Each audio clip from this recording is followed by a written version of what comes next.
There are very few of you who watch this channel that haven't seen this, but I'm willing to bet that even fewer of you have looked into the biomechanics of the front kick that made this really weird picture possible. Being that I'm a physical therapist and analyzing movement is my job, and that a subscriber specifically requested this video, I'm going to briefly guide you through some of the underlying biomechanical principles associated with this killer front kick. Okay, before we get into this breakdown, I was about 5 minutes ago old when I realized that I could move this around as I'm kind of shifting. I've done about 100 of these videos, and this has always gotten in the way of something that I wanted to show, and I could have just moved it around the screen, but I didn't. Sometimes you learn the hard way. Anyway, this is Chandler and Ferguson, and this is probably responsible for one of the most famous UFC photos. Whenever he makes contact here, the photographer catches it at just the right point where the skin is kind of still in place and his skeleton is moving up, so it makes him look like this friggin' extraterrestrial being.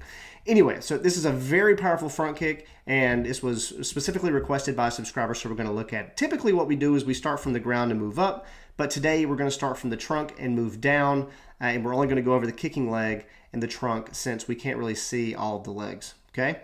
So let's start with the trunk. As he transfers the center of mass forward onto the left leg in order to use the right leg to strike, he does something really cool. A lot of cool biomechanical principles going on here. So spinal extension is the first thing. So as he comes forward, he's extending the spine. You can see kind of that arch in his back happening from muscles like the paraspinals that run from the lumbosacral spine, or from where the sacrum and the lumbar spine is, all the way up the back to the thoracic spine. Those muscles they're very powerful. They produce a lot of force. They're also partially postural muscles, which keep us upright. He's using these in order to kind of throw his hips forward. And that act of throwing his hips forward is a movement called hip extension. It also kind of looks like he's tucking his pelvis under, called a posterior pelvic tilt. This is happening due to muscles in the leg called the glute max and the hamstrings. Okay, so hamstrings is a three muscle group that also helps with hip extension.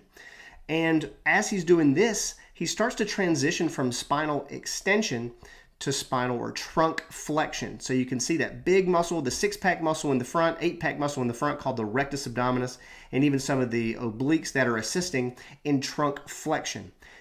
This extension to kind of flexion posturing puts a big stretch on the muscles in the front of the thigh called the hip flexors. So muscles like the TFL and the rectus femoris, the psoas major, even the gracilis, the sartorius, there's a lot of muscles that help flex the hip or bring the thigh forward. Once they shorten again, it's actually a more forceful contraction because they were lengthened very quickly. And that's called the stretch reflex. I actually have a video going deeper on that if you guys want to check it out. So we're going to move down the spine, through the hip, and into the knee. And this is pretty straightforward. Okay, so we've got extension of the knee from the big muscle group, the quads. You've also got extension or dorsiflexion. Now, the primary dorsiflexor or extender of the ankle is going to be the anterior tibialis in the front of the shin. The other muscles that help bring those toes towards the ceiling so that he can make really good contact here are the extensor hallucis longus and the extensor digitorum.